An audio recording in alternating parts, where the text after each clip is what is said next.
The sheets were frozen hard and they cut the naked hand. The decks were like a slide where a seaman scarce could stand.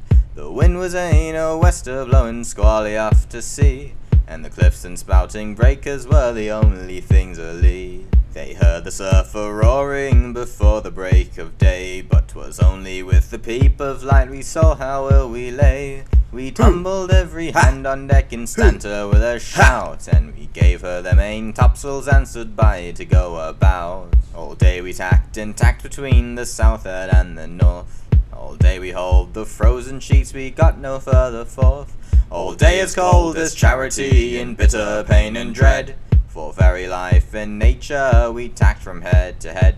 We gave the south a wider berth, for there the tide raced roared, but with every tack we made we brought the north head closer aboard. We saw the cliffs and houses and the breakers running high, and the coast guard in his garden with his glass against his eye. The frost was on the village roofs as white as ocean foam.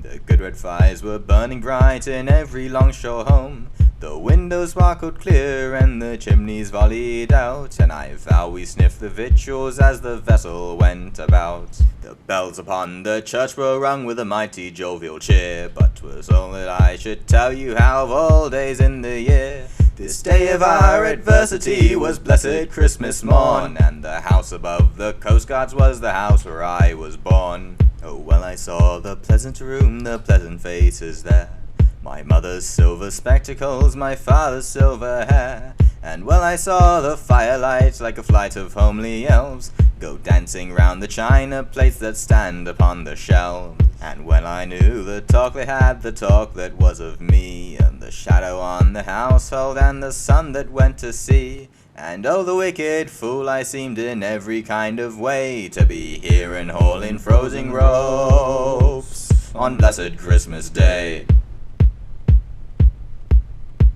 They lit the high sea light and the dark began to fall. All hands to loose topgallant sails, I heard the captain call. By the Lord, she'll never stand it, our first mate Jackson cried.